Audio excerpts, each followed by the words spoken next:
Hello everyone. तो आज हम लोग अपने इस सेशन में फिर से मोल कॉन्सेप्ट और रेडॉक्स के जो मिक्स्ड प्रॉब्लम्स थे उसी को कंटिन्यू करने वाले। लास्ट क्लास में कुछ हमने अच्छे क्वेश्चंस देखे थे और आज हम लोग इस सेशन में भी कुछ और अच्छे प्रॉब्लम्स डिस्कस करने वाले हैं। हमारा पर्पस इस सेशन का बस और बस यही है कि क्वेश्चंस के थ्रू आपको कॉन्सेप्ट सिखाया जाए, कॉन्फिडेंस आपके अंदर बिल्ड किया जाए। तो आगे बढ़ने से पहले एक चीज और क्लियर कर देता हूँ कि कुछ कॉन्सेप्ट जो हमने पहले लेक्चर में डिस्कस कर लिया था उस कॉन्सेप्ट को फिर से मैं यहाँ रिपीट नहीं करूंगा।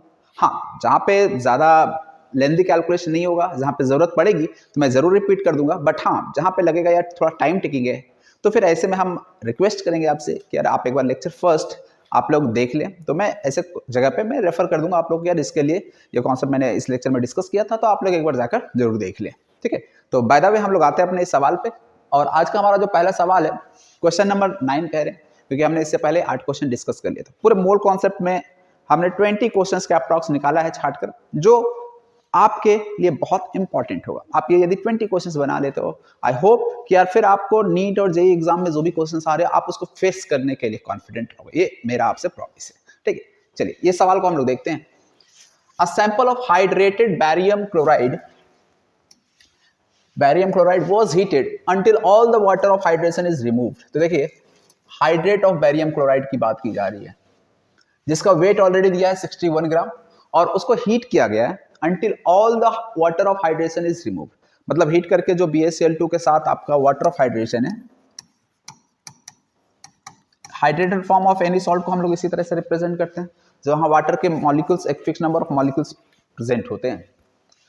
इसे यदि हम लोग हीट करेंगे तो यहां से क्या हो रहा है, जो वाटर के मॉलिक्यूल्स हैं वो यहां से रिमूव हो जाएंगे। ये बोला गया is heated until all the water of hydration is removed। तो हाँ, सारे के सारे वाटर के मॉलिक्यूल्स रिमूव हो गए। सबसे पहले यार क्वेश्चन समझने की कोशिश करना है। The formula of the hydrated salt, आपको यार इसका फार्मूला बस बताना है। ठीक है, तो देखो आगे सवाल में जो लिखा गया था कि यार जो सॉल्ट था, जो ये बेरियम क्लोराइड का हाइड्रेटेड फॉर्म था, इसका मास कितना गिवन है, 61 ग्राम गिवन है। आगे फिर बोला गया है द ड्राइड सैंपल वेट 52 ग्राम। इसका क्या मतलब समझ रहे हो, ड्राइड सैंपल का मतलब क्या है, ये BaCl2 और इसका मास कितना दिया गया, 52 ग्राम दिया गया। आपको बताना है formula of the hydrated salt, यानी इसका फार्मूला बताना। तो इस फार्मूला में बस और बस आपको क्या चाहिए, H2O के नंबर ही तो चाहिए, मींस x का वैल्यू चाहिए। यदि x का वैल्यू आपको मिल जाए तो यार आपका काम हो जाएगा। मान लीजिए x1 आता है तो BaCl2 डॉट, यहाँ प्लस लिख दिया गया, ये डॉट होगा एक्चुअली में, ठीक है ना, सभी जगह डॉट होगा। 1H2, 2 मॉलिक्यूल्स आ रहा है, x का वैल्यू 2 आ रहा है तो BaCl2 dot 2H2O 3H2, depend करता है x का क्या वैल्यू आता है। तो हमें ओवरऑल इस क्वेश्चन में कुछ नहीं, x का वैल्यू को फाइंड आउट करना है। तो यार किस तरह से फाइंड आउट करते हैं, चलो देखो यार। हाइड्रेटेड फॉर्म ऑफ सॉल्ट जिसका वेट 61 ग्राम था, हीट करने के बाद आपको ड्राइड फॉर्म मिला, ड्राइड सैंपल मिला और इसका वेट 52 ग्राम था। इसका मतलब जो मास आपको, मास में जो कमी दिख रही है 61 से 52, 9 ग्राम ये मास की कमी, वो 9 ग्राम कहाँ गया। यार सिंपल सी बात है, इतना आप समझ रहे होगे, ये 9 ग्राम कहाँ गया, वाटर के फॉर्म में लीव कर गया। बात समझ में आई। तो यदि हम बात करें x यदि हमें निकालना है, तो लास्ट लेक्चर में मैंने कॉन्सेप्ट डिस्कस किया था, कोई भी केमिकल रिएक्शन के लिए उनके मोल्स और कोफिशिएंट के बीच में एक इंपॉर्टेंट रिलेशनशिप एग्जिस्ट करता है। चलो यार देखो मैं शॉर्ट में बता देता हूं, क्योंकि ये चीजें मैंने डिटेल में डिस्कस किया था, क्वेश्चन नंबर 1 में ही ये मैंने कॉन्सेप्ट डिस्कस किया था। तो यदि किसी को ज्यादा प्रॉब्लम आता हो तो एक बार वो लेक्चर 1 को देख लेंगे यहाँ पे। ओके, बाय द वे हम लोग क्या कर देते हैं, यदि कोई रिएक्शन इस फॉर्मेट में है तो उसके गिवन मोल्स, गिवन मोल मींस एक्चुअल मोल्स और जो कोफिशिएंट होता है उनके बीच ये रिलेशन होता है, moles of A divided by coefficient. Coefficient जो होगा वो नीचे आएगा, moles of B upon B, moles of C upon C और moles of D upon D, ये रिलेशन होगा। मान लीजिए आपको ए का मोल्स दिया और सी का मोल्स निकालना है, ए और सी को रिलेट कर लोगे। बी का मोल्स गिवन है और सी का मोल्स निकालना, बी और सी को रिलेट कर लोगे। बी का मोल्स गिवन है, डी का मोल्स निकालना, बी और डी को रिलेट कर लोगे। सी का मोल्स गिवन है, डी का निकालना, सी और डी को रिलेट कर। मतलब कि इन किसी भी रिएक्टेंट और प्रोडक्ट में कुछ एक चीज गिवन है, किसी और चीज को आपको फाइंड आउट करना है, सिंपली उनके बीच रिलेशन लिखिए और आपका काम हो गया। तो फिलहाल यहाँ पे देखा जाए तो आपको ये x निकालना है और दोनों का अमाउंट आपको दिया गया है। एक चीज याद रखिएगा, ये जो Na, Nb, Nc, Nd लिख रहे हैं ये गिवन मोल्स है, एक्चुअल मोल्स है। ठीक है, तो चलिए, तो अब हम लोग आते हैं अपने सवाल पे। कॉन्सेप्ट बस इतना ही सा था और ये कॉन्सेप्ट पे हमने क्वेश्चंस भी लास्ट क्लास में किया था। यदि कोई बच्चे लास्ट लेक्चर नहीं देखे हैं तो एक बार लेक्चर 1 को देख ले इस सेशन का। चलिए देखिएगा, सबसे पहले यहाँ पे BaCl2 का मोल्स क्या हो जाएगा, तो 52 बाय मोलर मास, BaCl2 का मोलर मास यार निकाल लेते हैं। आपको दिया ही गया है सब कुछ। तो देखिए BaCl2 का मोलर मास क्या आ जाएगा 137।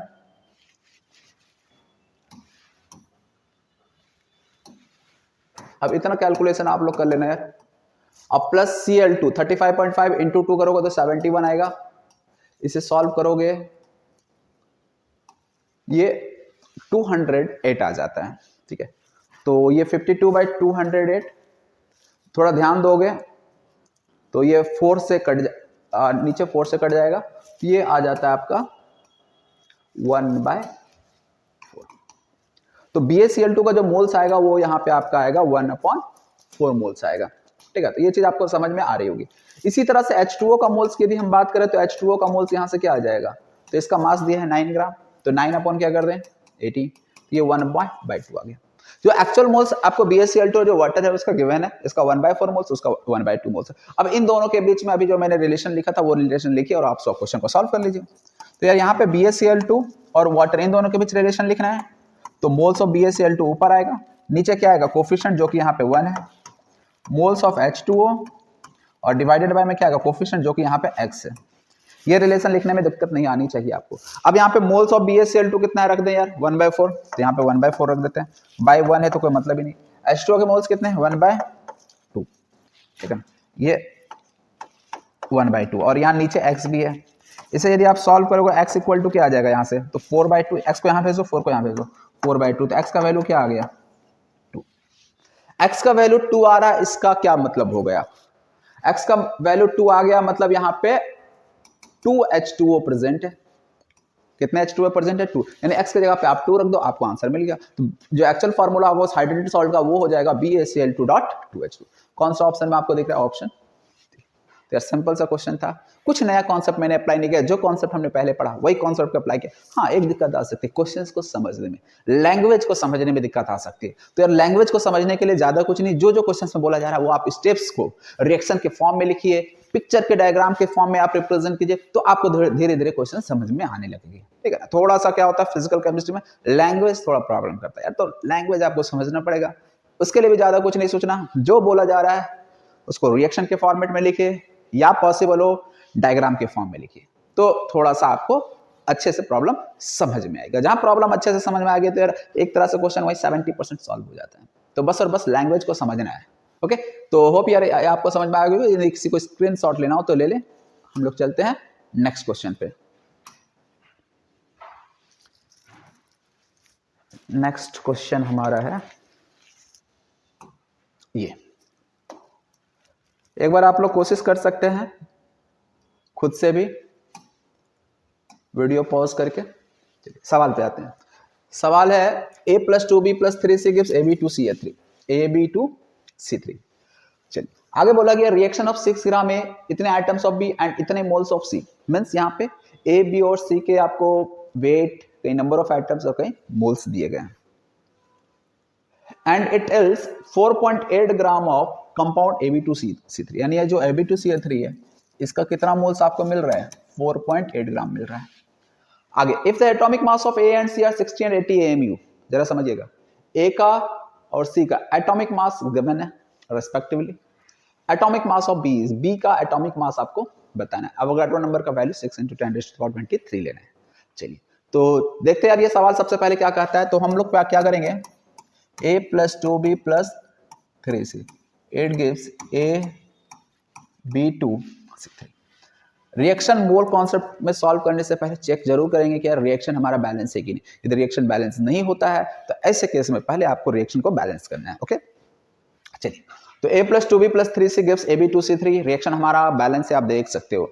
अब जो जो चीजें गिवन है आप यहां पे लिखते चलोगे। यहां पे 6 ग्राम A लिया गया है,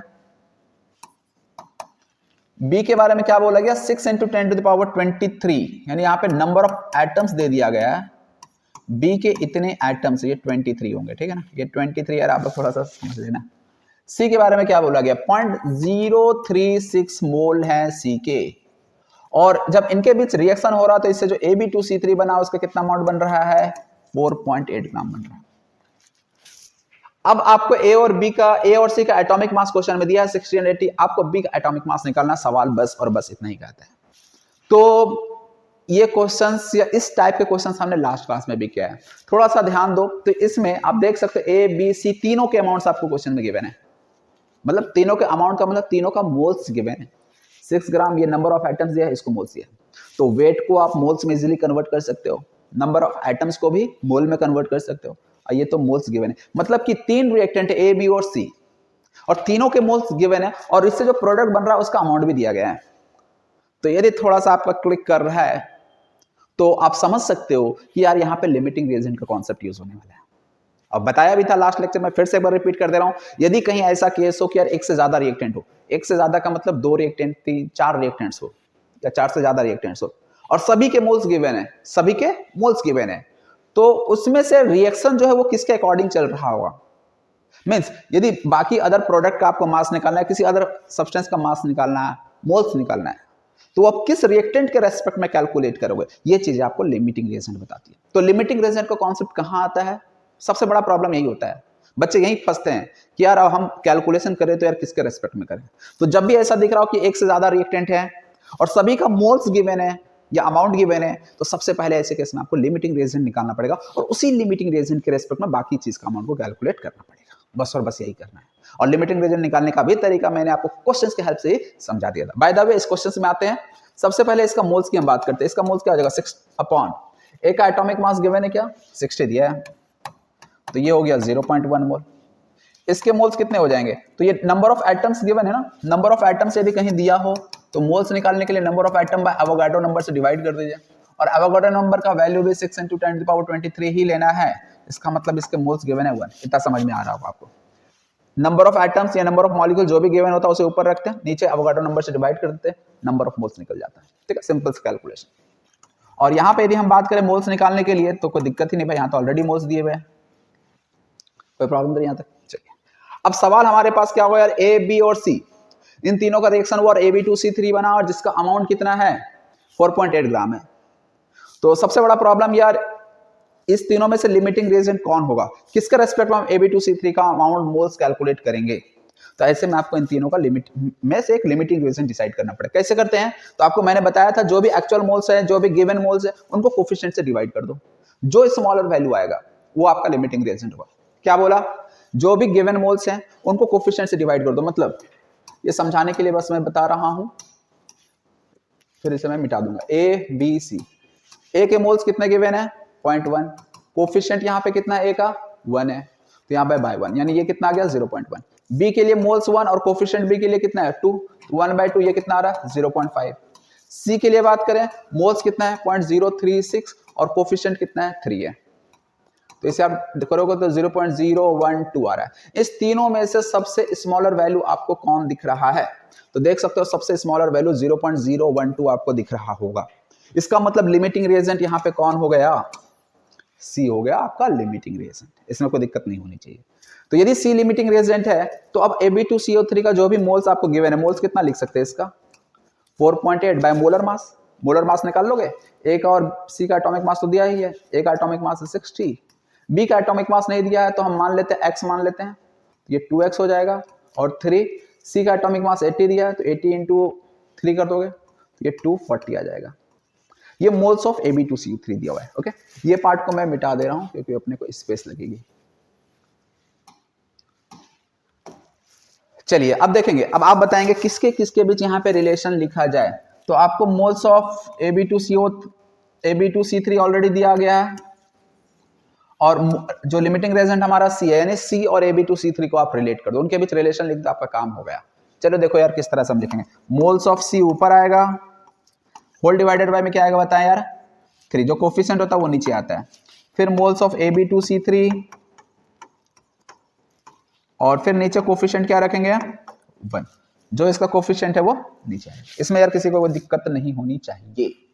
अब आगे मोल्स ऑफ सी क्या था, तो 0.036 था। चलो यार मैं इधर कैलकुलेशन कर रहा हूँ, 0.036 अपॉन में 3, मोल्स ऑफ Ab2C3 कितना है तो 4.8 अपॉन, ये आप 240 और 60 300, 300 प्लस 200 सॉरी 2x आएगा। अब इसी को सॉल्व करके आप यहां से x निकाल लो, और x ही हमारा एटॉमिक मास था, एक तरह से सवाल हो गया। चलिए बाय द वे कैलकुलेशन करके देख लेते क्या आ रहा है एक्चुअल आंसर। ये पॉइंट हटाओ, यहाँ पे 3 0 आएगा, 3 से उड़ाओ 12 से उड़ जाएगा, ठीक है। चलिए तो ऊपर फिर से एक काम कर सकते हैं हम लोग, यहाँ से एक 10 12 से 4 जा, और ये देखो यार कैलकुलेशन वाला पार्ट थोड़ा अपने से भी क्या करना, ठीक है ना। और यदि हमारा कैलकुलेशन को देख रहे हो तो थोड़ा ध्यान से देखना, पता चला कि सर यहाँ कैसे कर दिए हैं, इसी में कंफ्यूज है ना, पहले कैलकुलेशन खुद से कर लेना, बाय द वे देखना हो तो फिर अच्छे से ध्यान से देखना, ठीक है। मैं थोड़ा सा समय बचाने के लिए जल्दी जल्दी कैलकुलेट कर दे रहा हूँ। तो ये 300 + 2x पूरा का पूरा टर्म उधर चला जाएगा, और इधर तो कुछ बचा ही नहीं है, 100 बचा है और यहाँ पे 4 बच रहा है, तो ये 400 हो गया। तो इस तरह से 2x = कितना हो जाएगा 100 और x = कितना हो जाएगा 50। तो जो एटॉमिक मास ऑफ बी आपको निकालना था, जिसको हमने x माना हुआ था, वो आपका क्या आ रहा है 50। तो इसलिए इसमें से कौन सा ऑप्शन सही दिख रहा है आपको? कोई दिक्कत तो नहीं, सिंपल सा क्वेश्चन था यार, थोड़ा सा कैलकुलेशन लग रहा है बट ऐसा भी नहीं कि कोई बहुत लेंथी कैलकुलेशन है, सिंपल कैलकुलेशन है, पेशेंस रख के आपको बस और बस कैलकुलेशन करना है। एक यार प्रॉब्लम बच्चों के साथ जो आता है ना, वो सिली मिस्टेक का, लगभग सबके साथ ये प्रॉब्लम रहता है कि यार बहुत बार स्टेप सही लेते हैं, लास्ट स्टेप तक सही जाते हैं, लेकिन कैलकुलेशन में गलती या फिर स्टेप सही लेने के बावजूद आंसर कुछ और आ जाता है। तो ये जो सिली मिस्टेक होता है ना, उसका रीजन होता है कॉन्फिडेंस की कमी होना। यदि जहां कॉन्फिडेंस की कमी होगी ना, वहां पे आपका दिमाग 2 जगह बढ़ जाता है। एक तो दिमाग आपका काम कर रहा होता है यार आपने जो स्टेप लिया है वो सही है या नहीं है, और दूसरा जो आपका प्रॉब्लम आता है वो ये कि यार हम जो कैलकुलेशन कर रहे हैं वो सही कर रहे हैं कि नहीं कर रहे। तो ये दिमाग जब 2 जगह बढ़ जाता है ना, तो ऐसे में क्या होता है यार, आप सही करते करते भी गलत कर देते हैं, क्योंकि दिमाग आपका एक जगह फोकस नहीं है। स्टेप सही है लेकिन कैलकुलेशन में गलती से गलती हो जाती है। तो इसीलिए बस जब क्वेश्चंस को आप सॉल्व कर रहे हो ना, जो भी आप स्टेप्स लिए हो, भले आपने गलत या सही स्टेप्स लिए हो, आपको उस स्टेप्स में कॉन्फिडेंस होना चाहिए। और जब कॉन्फिडेंटली आप सॉल्व करोगे ना, दिमाग आपका एक जगह फोकस रहेगा, और जब दिमाग एक जगह फोकस रहेगा ना, तो सिली मिस्टेक होने के चांस बहुत कम हो जाते हैं।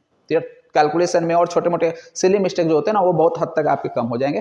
कॉन्फिडेंस अपने अंदर होनी चाहिए, बस इस चीज का ध्यान रखें आप। ओके, चलिए तो हम लोग नेक्स्ट क्वेश्चन पे मूव करते हैं।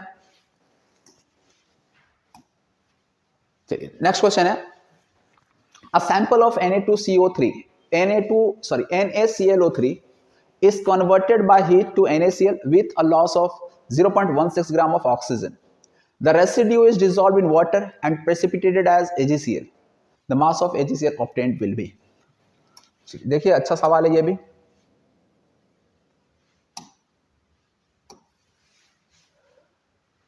सबसे पहले NaClO3 को कन्वर्ट किया जा रहा बाय हीट। तो देखेंगे सबसे पहले सवाल को, मोल कॉन्सेप्ट के क्वेश्चन को आप यदि लैंग्वेज समझ गए, ठीक है ना, और एक आयोनिक इक्विलिब्रियम, ये सब क्वेश्चन के लिए लैंग्वेज समझ गए ना, तो आधा काम आपका वही हो जाता है। और बाकी बेसिक कॉन्सेप्ट बस क्लियर होना है, बहुत ज्यादा डीप में कॉन्सेप्ट नहीं क्लियर होना, ना ही आपको बहुत ज्यादा सोचने की जरूरत होती है ये सब के क्वेश्चन में ना।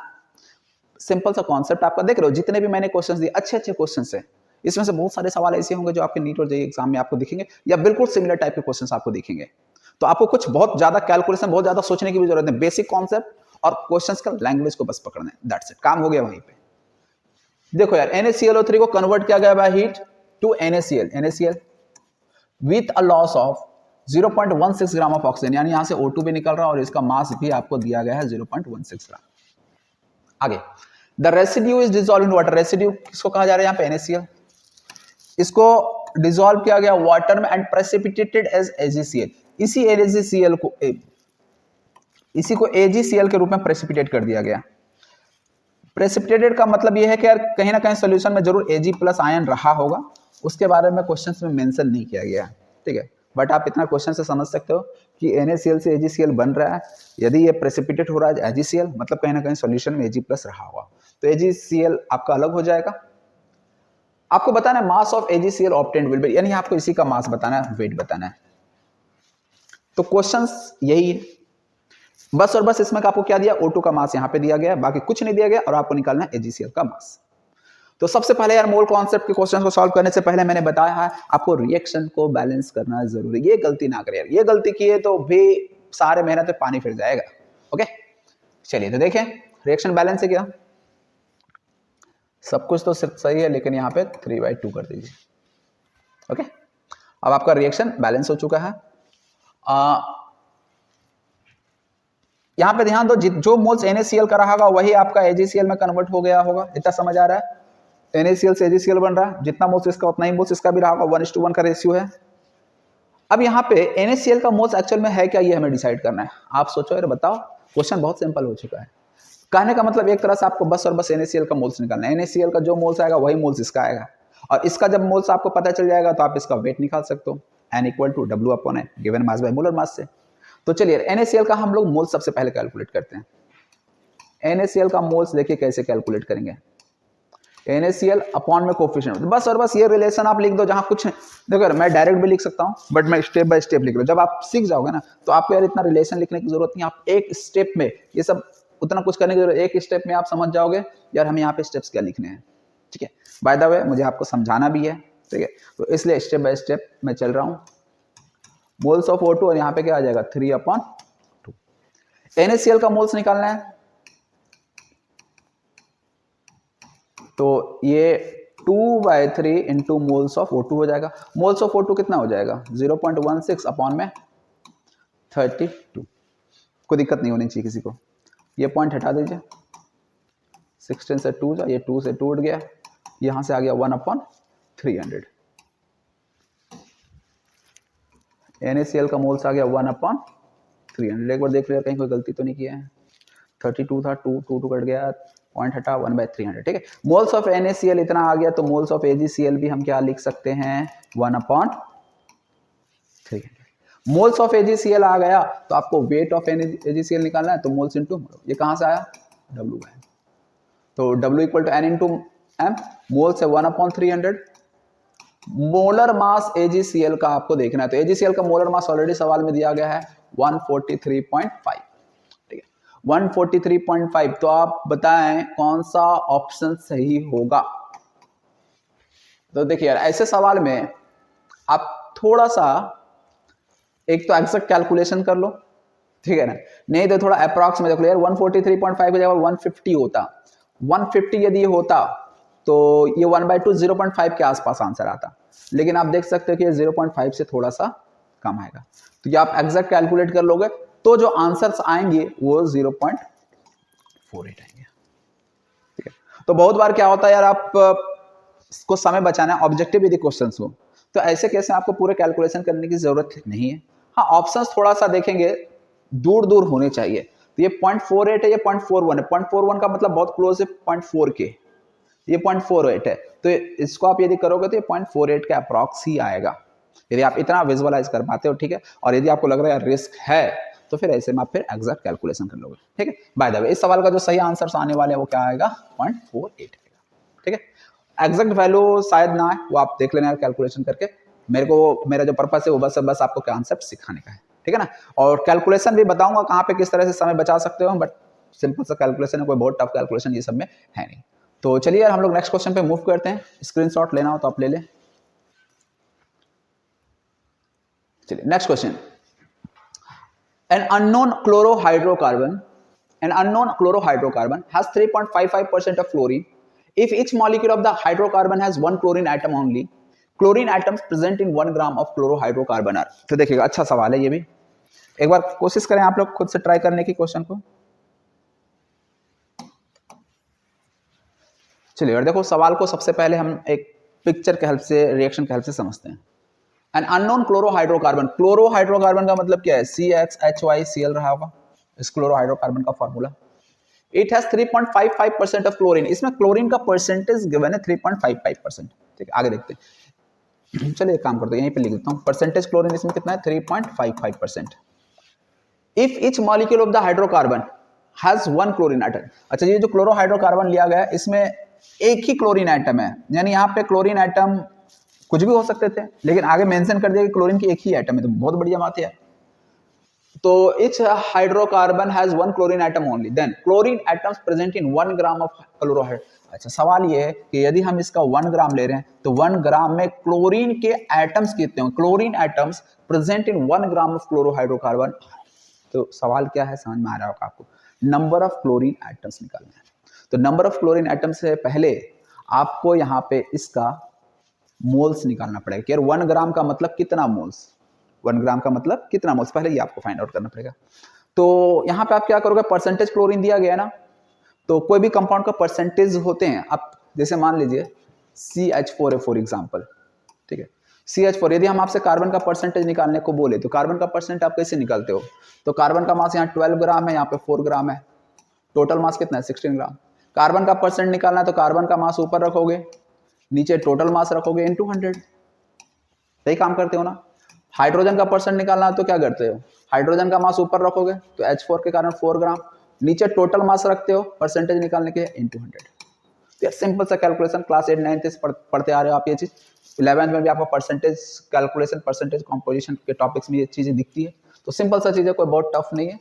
तो यही काम हम लोग यहाँ पे भी करने वाले इस सवाल में भी। परसेंटेज क्लोरीन दिया है तो ऊपर हम लोग क्या रखेंगे, वेट ऑफ क्लोरीन को ऊपर रखेंगे। मैं स्टेप बाय स्टेप लिख दे रहा हूँ, इतना लिखने की भी जरूरत नहीं थी। नीचे टोटल मास लिखेंगे, टोटल मास का मतलब हो जाता है इसका मॉलिक्यूलर मास इनटू 100, और ये वैल्यू भी कितना दिया गया आपको 3.55। ओके, वेट ऑफ क्लोरीन का एटॉमिक मास कितना होता है 35.55 होता है, 35.5 होता है, और इनटू 1 ही करेंगे क्योंकि क्लोरीन के एक एटम पहले ही मेंशन कर दिया है क्वेश्चन में। और टोटल मास, इसका मॉलिक्यूलर मास तो हमें नहीं पता क्योंकि कार्बन और हाइड्रोजन XY है, उसके एग्जैक्ट नंबर के बारे में तो मेंशन ही नहीं क्वेश्चन में कुछ। इनटू 100, तो दिस इक्वल टू कितना हो जा रहा है 3.55।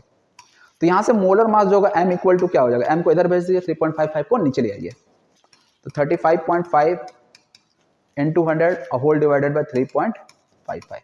ये पॉइंट हटेगा 2 0, ये पॉइंट हटेगा 1 0, 1 0 ऊपर बच जाएगा, ये कैलकुलेशन आप देख लेंगे। तो यहाँ से मोलर मास जो आ रहा है वो 1000 आ रहा है। ये जो क्लोरोहाइड्रोकार्बन है, एग्जैक्ट नंबर तो हमें कार्बन और हाइड्रोजन का नहीं पता, बट हाँ मोलर मास हम बता सकते हैं इस क्लोरोहाइड्रोकार्बन का 1000 होगा। कैसे निकालेंगे देख लो यार।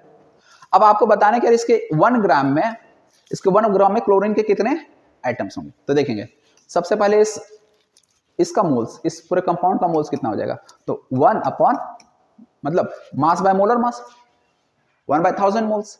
और यदि इसके मोल्स 1/1000 हैं तो देखो यार सिंपल सा कॉन्सेप्ट, कोई भी कंपाउंड जैसे मैं लिखता हूं, जैसे H2O लिख रहा हूं, तो यदि हम H2O का यदि 1 मोल ले रहे हैं, 1 मोल ले रहे हैं, तो 1 मोल में हाइड्रोजन के कितने मोल होते हैं 2 मोल, और ऑक्सीजन के कितने मोल होते हैं 1 मोल। यदि हम इसका 2 मोल ले लेते हैं तो 2 मोल में हाइड्रोजन के कितने मोल हो जाएंगे 2 2 4 मोल, और ऑक्सीजन के कितने मोल हो जाएंगे 2 × 1 2 मोल। बात समझ में आ रहा है क्या बताना चाह रहे हैं। जैसे एक और एग्जांपल, मान लीजिए CO2, हम आपसे पूछ रहे हैं कि 1 मोल यदि CO2 ले रहे हो तो 1 मोल CO2 में कार्बन के कितने मोल होंगे, तो 1 मोल, और ऑक्सीजन के 2 मोल। इसके 1 मोल में ऑक्सीजन के 2 मोल आएंगे और कार्बन के 1 मोल आएंगे। लेकिन मान लीजिए हम यहाँ पे आपको 1 मोल की जगह पे 5 मोल पूछ दिए, यदि आप कार्बन डाइऑक्साइड के 5 मोल लिए होते तो कार्बन के कितने मोल्स आते हैं, तो 5, क्योंकि एक में 1 मोल था, 5 में 5 मोल्स आएंगे। ऑक्सीजन के कितने मोल आएंगे, 1 मोल में 2 मोल था, तो 5 मोल में 10 मोल ऑक्सीजन एटम है। सिंपल सा कॉन्सेप्ट सही है। तो यही कॉन्सेप्ट हम लोग यहाँ पे भी अप्लाई कर लेते हैं।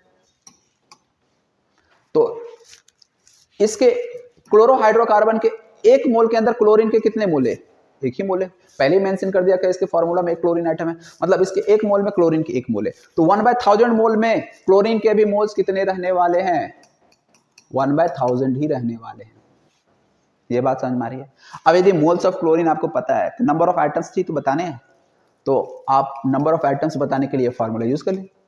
फार्मूला यदि है तो देगा, नहीं तो आप जैसे भी यार ये चीजें आप जानते हो, मोल से number of items, number of molecules, number of ions, ये सारी चीजें निकाल सकते हो। n = P/N, जहां P क्या रिप्रेजेंट करा, किसी भी चीज के नंबर को, नंबर ऑफ आइटम्स हो सकते हैं, नंबर ऑफ मॉलिक्यूल्स हो सकता है, number of ions, number of, कुछ भी हो सकता है। तो कोई भी चीज का नंबर गिवन हो तो आप ये फार्मूला यूज कर लो, P = moles into Avogadro number. Moles कितना है यहाँ पे 1000, और एवोगाड्रो नंबर मोल्स 1000, और एवोगाड्रो नंबर का वैल्यू क्या ले लेना, इतना। तो यहां से आप सॉल्व करोगे तो ये आंसर कितना आ जा रहा है, इतना आइटम्स आ जा रहे हैं क्लोरीन के। कौन सा ऑप्शन आपको सही दिख रहा है, 6.023 × 10⁻20, जो कि ऑप्शन बी दिख रहा है। तो अगेन देख सकते हो अच्छा क्वेश्चन है, लेकिन यदि आप क्वेश्चन समझ लेते हो, क्वेश्चन के प्रॉब्लम को आप समझ ले रहे हो, तो फिर ये क्वेश्चन में कोई दम नहीं बचता है। ठीक है, तो क्वेश्चन अच्छा भी है, लेकिन हाँ इजी उनके लिए है जो क्वेश्चन के लैंग्वेज को समझ रहे हैं, प्रॉब्लम्स को समझ रहे हैं, उनके लिए फिर इजी है। और जिनसे नहीं हो पा रहा है कोई दिक्कत नहीं यार, एक बार आप हमारे सॉल्यूशन को देखो, दूसरा बार एक बार सेल्फ अटेम्प्ट जरूर इन सभी क्वेश्चंस को लेना जो जो क्वेश्चंस आपसे नहीं हो रहे, तब जाकर आप एक्चुअल में सीखोगे और तब जाकर आपका कॉन्सेप्ट कहीं ना कहीं बिल्डअप होगा। ठीक है, जितने भी मैं क्वेश्चंस ले रहा हूं ना, आप इतने क्वेश्चंस यदि मोल कॉन्सेप्ट कर लोगे ना, अलग कॉन्फिडेंस आ जाएगा, और वो नीट हो या जेईई के क्वेश्चंस हो, आप इजिली कर जाओगे, ये मेरा आपसे प्रॉमिस है। चलिए नेक्स्ट क्वेश्चन पे हम लोग आते हैं। Next question, question number 13, minimum amount of Ag2CO3 required to produce sufficient oxygen for the complete combustion of C2H2 which produce 11 liter of CO2 at STP after combustion is। तो देखेंगे यहाँ पे सवाल क्या कहता है,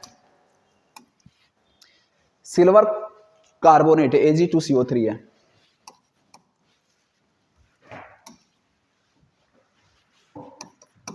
Ag2CO3 है, ये है Ag2CO3।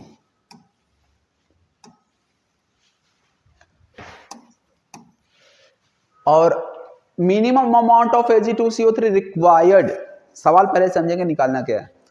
Ag2CO3 required to produce sufficient oxygen for the complete combustion of C2H2। यहाँ पे कंबशन किसका हो रहा है, C2H2 का कंबशन हो रहा है। तो चलो यार पहले C2H2 का कंबशन लेकर, कोई भी हाइड्रोकार्बन हो उसके कंबशन जब भी होते हैं तो it always give the same product CO2 and H2।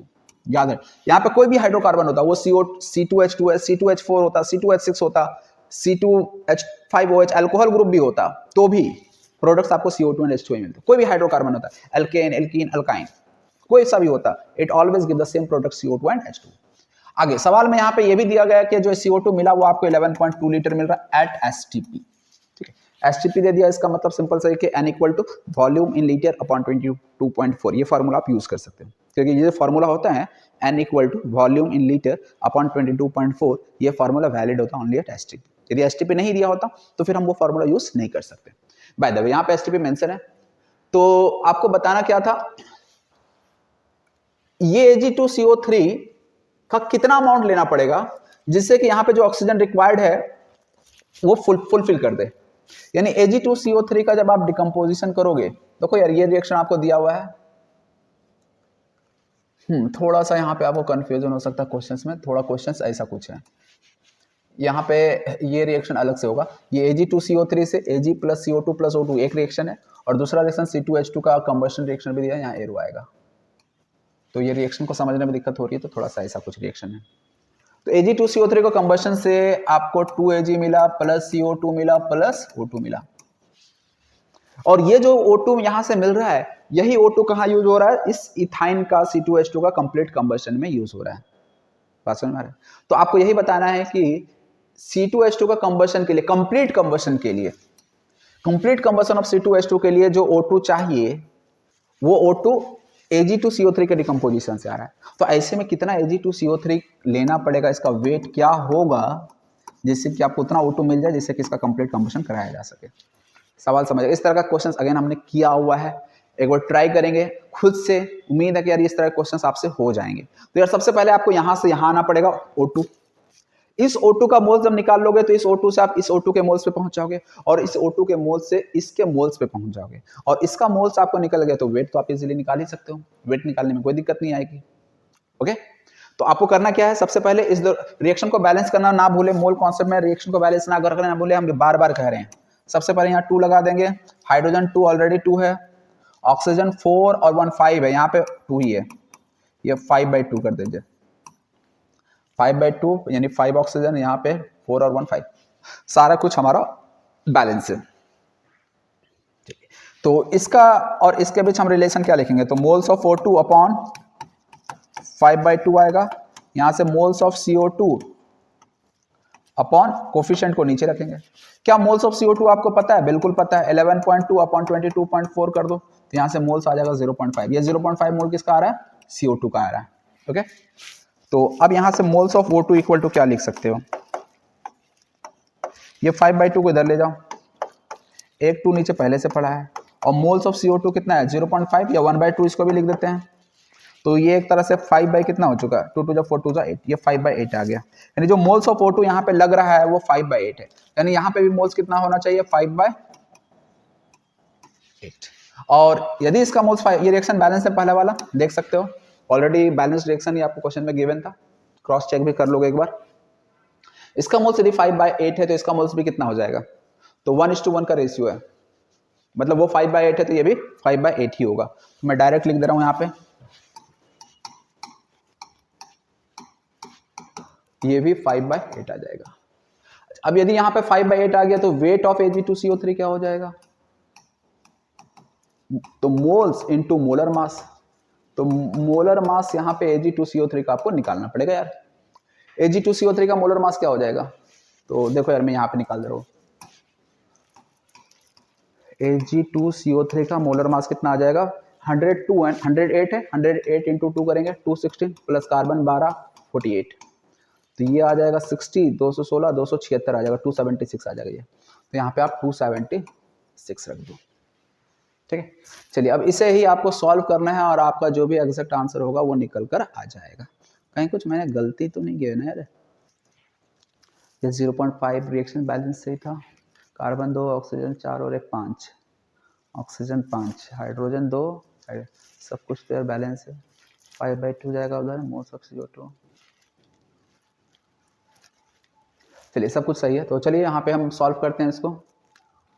4 से कट रहा है, 4 से कट रहा है, 4 से 2 जा, 4 से 4 6 जा 24, 4 9 जा, तो ये आपका आ जाएगा 5 9 जा 45, 4 5 6 जा 30 और 4 30, इतना बाई 2, तो ये आंसर आ जाएगा 172.5 आ रहा है।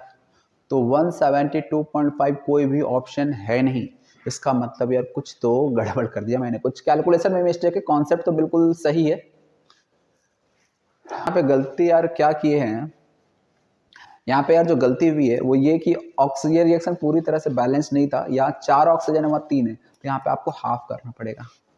ठीक, ये गलती हो गई थी, तो थोड़ा सा यहाँ पे आपको करेक्शन करनी पड़ेगी। चलिए ये Ag2CO3 का जो मोल्स होगा वो जस्ट ये हाफ है, तो ये 1 है, इसका मतलब Ag2CO3 का मोल्स होगा वो O2 से जस्ट डबल है।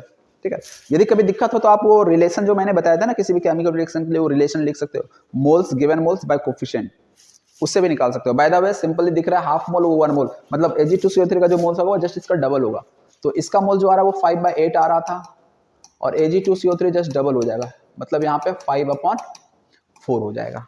ठीक है, ये हो जाएगा, तो यहाँ से मोल्स से आपको वेट निकालना था, तो moles into molar mass, moles आया 5/4 इंटू मोलर मास आ रहा 276, इससे आप सॉल्व कर लो, 4 6 जा 24 इतना, तो 5 9 जा 45, 4 5 6 जा 30 और 4 345।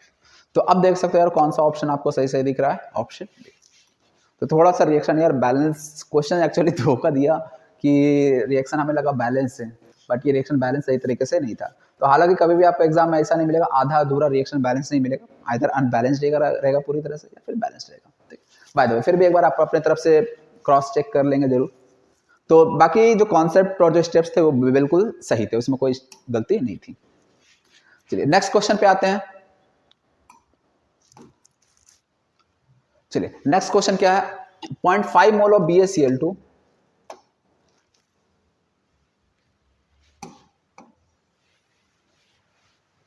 0.5 mole of BaCl2 is mixed with 0.2 mole of Na3PO4. The maximum number of moles of Ba3PO4 whole twice that can be formed is। तो देखो सिंपली BaCl2 को मिक्स किया गया Na3PO4 के साथ, मतलब यहाँ पे BaCl2 है और साथ में क्या है Na3PO4, इसको मिक्स किया गया और maximum number of moles of Ba3PO4 formed will be. तो यहाँ से क्या बन रहा प्रोडक्ट आप लिख सकते हो यार, क्लास 10th में पढ़े हुए डबल डिस्प्लेसमेंट रिएक्शन, तो बिल्कुल वही चीज है यहाँ पे, सोडियम क्लोरीन के साथ चला जाएगा और बैरियम फॉस्फेट के साथ चला जाएगा।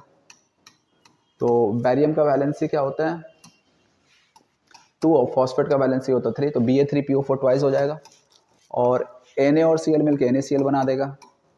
चलिए देखिए क्या बैलेंस नहीं है, बैरियम है 3, तो यहाँ पे 3 कर देते हैं, क्लोरीन हो गया 6 और सोडियम, एक काम करो यहाँ 6 NaCl कर दो और यहाँ पे आप 2 कर दो। देखो Ba3 Cl6 sodium 6 phosphate 2 phosphate group 2, सब कुछ यहाँ पे रिएक्शन हमारा पूरी तरह से बैलेंस है। तो यहाँ पे आपको क्वेश्चन में क्या था, BaCl2 का 0.5 मोल्स दिया था, इसका मोल्स है 0.5, is mixed with 0.2 mole of Na3PO4, maximum number of moles of Ba3PO4 twice that can be formed is. तो यार देखो बहुत ही ये इजी क्वेश्चन है, इसे तो आपको खुद से ही कर लेनी चाहिए, मेरी भी जरूरत नहीं पड़नी चाहिए। सीधा सीधा सा क्या क्वेश्चन बोला जा रहा है कि इन दो रिएक्टेंट से दोनों का मोल्स गिवन है, आपको इसका मोल्स निकालना, तो आपको बस और बस इतना सोचना है कि इसका मोल्स हम किसके रेस्पेक्ट में निकालेंगे। ठीक है, इसके रेस्पेक्ट में निकालेंगे कुछ और आंसर आएगा, इसके रेस्पेक्ट में निकालेंगे कुछ और आंसर आएगा। तो ऐसे केस में हम लोग कहाँ पे आते हैं, लिमिटिंग रेजेंट पे। तो आप सिंपली डिसाइड कर लो लिमिटिंग रेजेंट उन दोनों में से कौन है, जो लिमिटिंग रेजेंट होगा उसके साथ इसका रिलेशन लिखेगा, इसका मोल्स पता चल जाएगा। लिमिटिंग रेंज निकालने का तरीका क्या होगा, इसके लिए 0.5/3 लिखेंगे। देखो यार अब मैं रफ वर्क कर रहा हूँ, यहाँ 0.2/2 लिखोगे तो ये 0.10 आएगा कुछ, और ये 0.16, ये आपको वैल्यू थोड़ा बड़ा मिलेगा और ये वैल्यू स्मॉलर मिलेगा, मतलब ये होगा लिमिटिंग रेजेंट, ये होगा लिमिटिंग। अब ये लिमिटिंग रेजेंट आपको निकालने का तरीका ऑलरेडी बता चुका, यदि लिमिटिंग रेजेंट निकालना नहीं आता लेक्चर 1 में जरूर जाके एक बार देख लेंगे खुद से भी। चलिए, तो लिमिटिंग रेजेंट यदि यह है तो हम इसी के रेस्पेक्ट में इसका अमाउंट निकालेंगे। तो moles of Ba3PO4 twice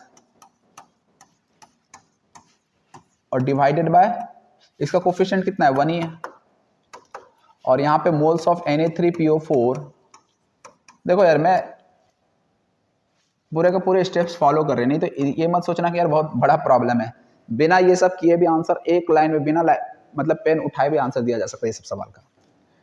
Ba3PO4 twice का मोल्स कितना होगा तो नहीं पता, कोफिशिएंट 1 है तो कोई दिक्कत ही नहीं इधर। Na3PO4 का मोल्स कितना गिवन है 0.2 और नीचे क्या है 2, तो इस तरह से सॉल्व करोगे तो यहाँ से क्या आ गया 0.1, यानी मोल्स ऑफ Ba3PO4 फॉर्म कितना आ रहा है 0.1 मोल, जो कि कौन सा ऑप्शन आपको दिख रहा है 0.1। ये तो अभी तक का सबसे इजी क्वेश्चन हम इसे बोल सकते हैं। ठीक है, तो सिंपली लिमिटिंग रेंज पहचानना और उसके हेल्प से क्वेश्चन को सॉल्व करना था, तो सिंपल सा क्वेश्चन था। चलिए नोट कर लेंगे आप लोग, हम लोग नेक्स्ट क्वेश्चन पे आते हैं। नेक्स्ट सवाल,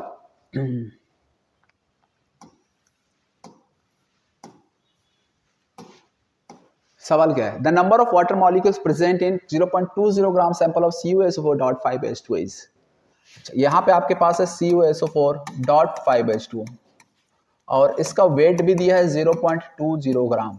इसका 0.20 ग्राम सैंपल में number of water molecules present in, मतलब कि H2O के नंबर ऑफ वाटर मॉलिक्यूल्स बताने हैं। तो सबसे पहले नंबर, यदि आपको वाटर मॉलिक्यूल्स के बताने हैं तो नंबर से पहले तो वाटर के मॉलिक्यूल्स के मोल्स पता होना चाहिए। जब भी आपको वेट निकालना हो, number of items, number of molecules निकालना हो, ये सब चीज का एक ही रास्ता है, पहले नंबर ऑफ मोल्स फाइंड करोगे आप, और फिर नंबर ऑफ मोल्स यदि मान लीजिए आपको पता चल गया, और नंबर ऑफ आइटम्स मॉलिक्यूल्स मैंने इसको सेशन में भी डिस्कस किया था कुछ पहले वाले क्वेश्चंस में, P/Na, जहाँ P क्या रिप्रेजेंट कर रहा है, किसी भी चीज के नंबर ऑफ आइटम्स या मॉलिक्यूल्स को रिप्रेजेंट कर रहा है। ठीक है, तो आपको P निकालना होगा तो मोल्स इंटू Na कर दोगे, मोल्स इंटू एवोगाड्रोस नंबर कर दोगे, काम हो जाएगा। तो सबसे पहले इसका एक मोल में आप देख सकते हो बहुत इजीली वाटर कितने मोल्स प्रेजेंट है, एक मोल में वाटर के 5 मोल्स आएंगे। इतना बात समझ आ रहा है? तो पहले तो यार आप इसका मोल्स पहले निकालो पूरा 0.2, और इसका मोलर मास कितना हो जाएगा CuSO4.5, इसका पूरा का पूरा जो मोलर मास है वो क्वेश्चन में गिवन है 249.7, पूरे का मोलर मास ही दिया है, तो भाई बढ़िया है, कोई दिक्कत ही नहीं है। मोल्स तो आपको इसका आ गया, और इसके एक मोल में वाटर के कितने मोल्स हैं, जस्ट 5 टाइम्स, यानी यदि हम आपसे मोल्स ऑफ वाटर पूछेंगे तो एक मोल में यदि 5 मोल्स है तो इतने मोल में कितने मोल होंगे वाटर के, वाटर का मोल्स कितना हो जाएगा, तो सिंपल सा यूनिटरी मेथड, एक मोल में 5 है तो इतना मोल में कितना होगा, इंटू जस्ट 5 कर दो, ये मोल्स ऑफ आ गया वाटर, इसमें कोई दिक्कत नहीं होनी चाहिए। अब आपको मोल्स ना पूछ के नंबर ऑफ वाटर मॉलिक्यूल्स पूछा है, तो नंबर ऑफ वाटर मॉलिक्यूल्स के लिए ये मोल्स को एवोगाड्रो नंबर से मल्टीप्लाई कर दो तो काम हो जाएगा। तो यहां से जो नंबर ऑफ वाटर मॉलिक्यूल्स हो जाएगा ये आ जाएगा आपका 0.2 इंटू 5 हो जाता है 0.1, सॉरी 0.1 नहीं आएगा, ये 1 आ जाएगा, 1/249.7 इनटू एवोगाड्रोस नंबर जो कि 6.022 इंटू 10⁻23 होता है, अप्रॉक्सिमम हम इतना ही ले लेते हैं। ओके, चलिए अब इसे आपको सॉल्व करना है, थोड़ा सा कैलकुलेशन करनी पड़ेगी आपको, तो एक काम करा जाए, ये 249.7 है, इसको हम 250 मान लेते हैं, थोड़ा सा स्मार्ट वर्क करते हैं समय बचाने के लिए, 250 मान लेते हैं, ये 6/250 एक तरह से। और एक काम और करते हैं, ये जो 10⁻23 थोड़ा समझना है कैलकुलेशन में समय किस तरह से बचा रहे हैं, 1 0 2 0 2 0 इधर दे दो, 2 0 इधर दे दोगे तो 23 में से केवल कितना बचेगा यहाँ पे 21। सेम ही चीज है, बस इस फॉर्म में मैंने लिख दिया। इसको अब आप यदि सॉल्व करोगे तो देखो यार क्या आ जाएगा, 1 0 तो कट गया, और यहाँ पे आप 5 5 जा 5 12 जा, और 5 से 12 को डिवाइड करके तो 5 2 जा 10, 2 20, 5 4 जा इतना, यानी आंसर जो होगा वो इसी के अप्रॉक्स होगा 2.4 इंटू 10⁻21। कोई भी ऑप्शन आपको दिख रहा है तो यहाँ पे आपको एक ऑप्शन दिख रहा है 2.4 नहीं 2.14 दिख रहा है, तो वेरी क्लोज जो हमारा आंसर आ रहा है वो ऑप्शन बी आ रहा है। तो इसलिए यार आपका जो सही आंसर हो जाएगा इस क्वेश्चन का ऑप्शन बी हो जाएगा। तो यार देखो क्वेश्चंस सिंपल ही थे, बस और बस जितने भी क्वेश्चंस आप देख रहे हो कॉन्सेप्ट बेस्ड क्वेश्चंस हैं। यदि आपके कॉन्सेप्ट अच्छे हैं ना तो क्वेश्चंस में कोई दम नहीं है, कॉन्सेप्ट आपके अच्छे होने चाहिए, ठीक है। तो चलिए यार ये सारे सवाल एक बार आप लोग फिर से यदि सॉल्व हो गए तो बहुत अच्छी बात है, आपसे सॉल्व नहीं हुई हो तो आप एक बार यार ईमानदारी से फिर से इसी क्वेश्चन को सॉल्व करोगे विदाउट एनी हिंट, ठीक है। और यदि वो क्वेश्चन फिर से दोबारा भी आपसे बन रहा है ना तो समझ जाना कि यार आपके अंदर कोई नया कॉन्फिडेंस आ रहा है, ओके। चलिए तो नेक्स्ट क्वेश्चन पे आते हैं हम लोग, क्वेश्चन नंबर 17। अच्छा 16 ये भी हो गया, कोई बात नहीं यार। क्वेश्चन नंबर 16 के बाद होना था 17, लेकिन इसमें भी प्रिंटिंग में है 16 ही। चलो इससे क्या मतलब अपने को। सवाल क्या कहता है, among the following number of oxygen atom present is the maximum mean. तो देखो यार इस तरह के क्वेश्चंस बहुत सारे आपको जगह दिखेंगे। नंबर ऑफ ऑक्सीजन एटम बताना है, present is the maximum means maximum number of oxygen atom कहाँ होगा। ऑक्सीजन एटम है, ऑक्सीजन मॉलिक्यूल नहीं है, इस चीज का ध्यान रखना आप लोग। तो आपको करना क्या है, सबसे पहले तो आपको एटम्स पे आना है ना, तो एक चीज का ध्यान रखें, यदि हम 1 मोल भी निकाल रहे हैं O2 का, 1 मोल में ऑक्सीजन के कितने मोल हो जाएंगे, 2 मोल हो जाएंगे। तो जितना भी मोल्स आएगा उसको 2 से मल्टीप्लाई करोगे तब जाके ऑक्सीजन एटम्स निकलेंगे। तो अक्सर ये गलती कर देते हैं, हम मॉलिक्यूल्स का ही कैलकुलेशन करके छोड़ देना। और दूसरी बात, जब भी नंबर ऑफ एटम्स या नंबर ऑफ मॉलिक्यूल्स का क्वेश्चन हो, मैक्सिमम नंबर ऑफ एटम्स या minimum number of atoms, maximum number of molecule या मिनिमम नंबर ऑफ मॉलिक्यूल्स, तो ऐसे में आपको नंबर ऑफ मॉलिक्यूल्स या नंबर ऑफ एटम्स निकालने की जरूरत नहीं, आप सीधा सीधा केवल मोल्स निकालो और मोल्स को रिलेट कर लो। जहां पे मोल्स ज्यादा वहां नंबर ऑफ एटम्स या नंबर ऑफ मॉलिक्यूल्स भी ज्यादा हो जाएगा। तो इसलिए ज्यादा कुछ सोचने की जरूरत नहीं। ये नहीं कि भाई हमें नंबर ऑफ ऑक्सीजन एटम निकालने हैं तो हम भाई कैलकुलेशन कर रहे हैं नंबर ऑफ एटम्स निकालने की, नहीं उतना कुछ नहीं, बस मोल्स निकालिए। जहां पे उसके moles maximum number of atoms, क्योंकि भाई मोल्स और नंबर डायरेक्टली प्रोपोर्शनल। 1 मोल यदि कहीं है इसका मतलब 6 × 10⁻23 के अप्रॉक्स, 2 मोल तो 2 × 6 × 10⁻23। तो सीधा सीधा जहां मोल्स ज्यादा वहां नंबर ऑफ एटम्स भी ज्यादा। पहला वाला सवाल में मोल्स कितना आ जाएगा, पहले O2 का मोल्स देखो यार, मैं थोड़ा सा स्टेप बाय स्टेप ही चलता हूं ताकि आप लोग को दिक्कत ना हो। पहले O2 का ही मोल्स में निकालता हूं, उसके बाद मैं डायरेक्ट कर दूंगा। तो 1/O2 के लिए 32 आ जाएगा। ये किसका मोल्स आया, O2 का मोल्स आया। आपको ऑक्सीजन एटम का मोल्स चाहिए, ऑक्सीजन एटम का मोल्स चाहिए तो क्या करना पड़ेगा, 1/32 इंटू 2 कर दो। 1 मोल के अंदर इसके 2 मोल आएंगे ना, तो इसीलिए 1/32 के लिए इतना आ जाएगा, दैट इज 1/16 आ जाएगा। तो ये ऑक्सीजन एटम के मोल आ गए, पहला। दूसरा 4 ग्राम ऑफ ऑक्सीजन एटम, तो यहाँ ऑक्सीजन एटम ही दिया गया है। तो जब ऑक्सीजन एटम ही दिया गया है तो इससे और अच्छा हो ही क्या सकता है अपने लिए। तो सीधा से W/m। अब ऑक्सीजन एटम का मास दिया था यहाँ 4 ग्राम, यहाँ पे ऑक्सीजन का मास पुट कर दो, तो ये कितना आ जाता है 1/4 आ जाएगा। बहुत ही सिंपल है यार।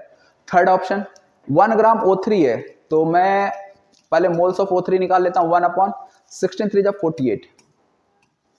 और अब आपको मोल्स ऑफ ऑक्सीजन एटम निकालना है, तो 1/48 इंटू 3 कर दो, तो यहाँ पे 1/16 आ जाएगा। देख लो कितना आ जाएगा, 1/16 आ जाएगा। और लास्ट में H2O का पहले मोल्स निकालिएगा। H2O का मोल्स कितना है, 1/1.7/18। कोई दिक्कत? अच्छा, यदि वाटर के मोल्स इतने हैं तो ऑक्सीजन के मोल्स कितने होंगे, तो 1 मोल के अंदर ऑक्सीजन के भी तो 1 ही मोल है, तो यानी ऑक्सीजन के भी मोल्स सेम रह जाएंगे। तो मोल्स ऑफ H2O भी रह जाएगा 1.7/18। अच्छा एक काम करो, इसको आप पॉइंट हटाओ, यहाँ 180 लिख दो, इसको 1/180/17 कर दो आप। ऐसा कर दो।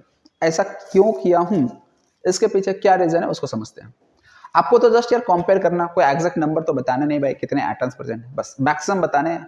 तो देखो न्यूमरेटर में हर जगह 1 1 1 1 1 आ रहा है, तो बस डिनोमिनेटर को तो वही देखना है आपको। तो डिनोमिनेटर जहां छोटा होगा वहां पे वैल्यू मैक्सिमम होगा, यही कॉन्सेप्ट है सीधा सीधा। तो हमने न्यूमरेटर में हर जगह 1 1 1 रखा है, तो डिनोमिनेटर सबसे छोटा कहाँ है वो देखना है, जहां छोटा होगा वहां मैक्सिमम नंबर ऑफ एटम्स आ जाएंगे। तो 16 है, 4 अभी तक छोटा ये हो गया 16, और ये कितना आएगा लगभग 180/17 करोगे तो ये लगभग 10 के आसपास आएगा ये वैल्यू भी, मतलब 9 पॉइंट समथिंग आएगा 180/17, क्योंकि 170 होता तो 10 आता, 180 है तो 10 से थोड़ा सा ज़्यादा ही आएगा। इतनी बात आप समझ रही होगी। इसका मतलब सबसे छोटा डिनोमिनेटर कहाँ पे, यहाँ पे 1/4, तो इसलिए ये वैल्यू आपका मैक्सिमम होगा। मैक्सिमम होगा मतलब कि number of oxygen atom maximum कहाँ रहा, ऑप्शन बी में आएंगे। जहाँ मोल्स मैक्सिमम हुआ नंबर ऑफ एटम्स भी मैक्सिमम। समझ में? तो इस तरह के क्वेश्चंस आपको बहुत सारी जगह देखेंगे। तो यार आपको बस यही याद रखना है कि यार आपको नंबर ऑफ एटम्स या नंबर ऑफ मॉलिक्यूल्स मैक्सिमम या मिनिमम निकालना है। तो आप डायरेक्ट नंबर ऑफ एटम्स या मॉलिक्यूल्स में मत जाना, सीधा सीधा मोल्स निकले। जहां मोल्स मैक्सिमम उसके एटम्स या मॉलिक्यूल्स भी मैक्सिमम होंगे। क्लियर? चलिए, तो अब हम लोग आते हैं नेक्स्ट क्वेश्चन पे फिर से।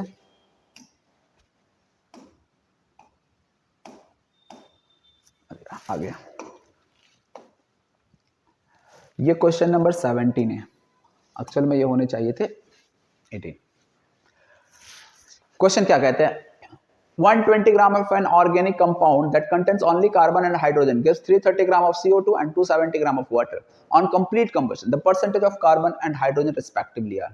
तो देखिएगा सवाल क्या कहता है, एक ऑर्गेनिक कंपाउंड है, it contains only carbon and hydrogen, कोई दिक्कत नहीं है, केवल कार्बन और हाइड्रोजन है तो CXHY है, बहुत अच्छी बात है।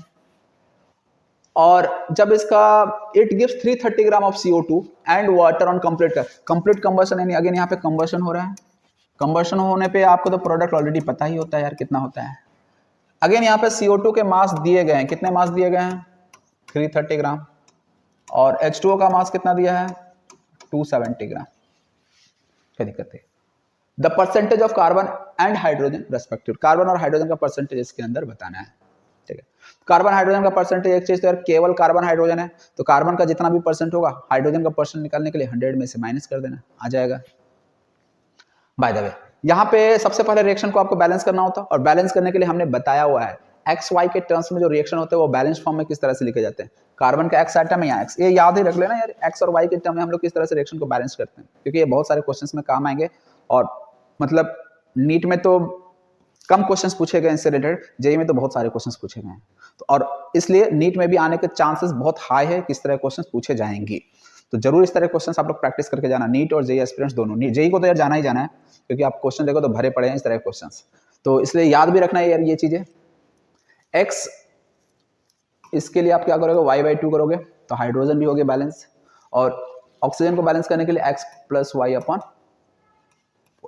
ये याद रख लेना आप यार। डायरेक्ट करना क्या है, तो यार सीधा सीधा आपको x और y पता चल जाएगा, तो CXHY का फार्मूला पता चल गया, तो काम हो गया। तो यार देखो दो तरीके से कर सकते हो, एक तो यार सीधा सीधा सा पहले आप 330 अपॉन इसका मोल्स निकाल लो, 11 से 4 11 330, तो 4 7 या 28, ये 7.5 मोल्स आ रहा है। इसका मोल्स कितना आ जाएगा 9 से 2 जा 9 3 जा 27, ये आ गया 15 moles.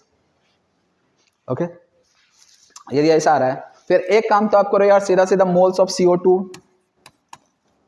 Upon x equal two moles of H2O upon y/2, इस तरह से कर सकते हो। CO2 के मोल्स कितने हैं 7.5 अपॉन x, H2O के मोल्स कितने 15, और अपॉन में हम क्या लिखेंगे y/2।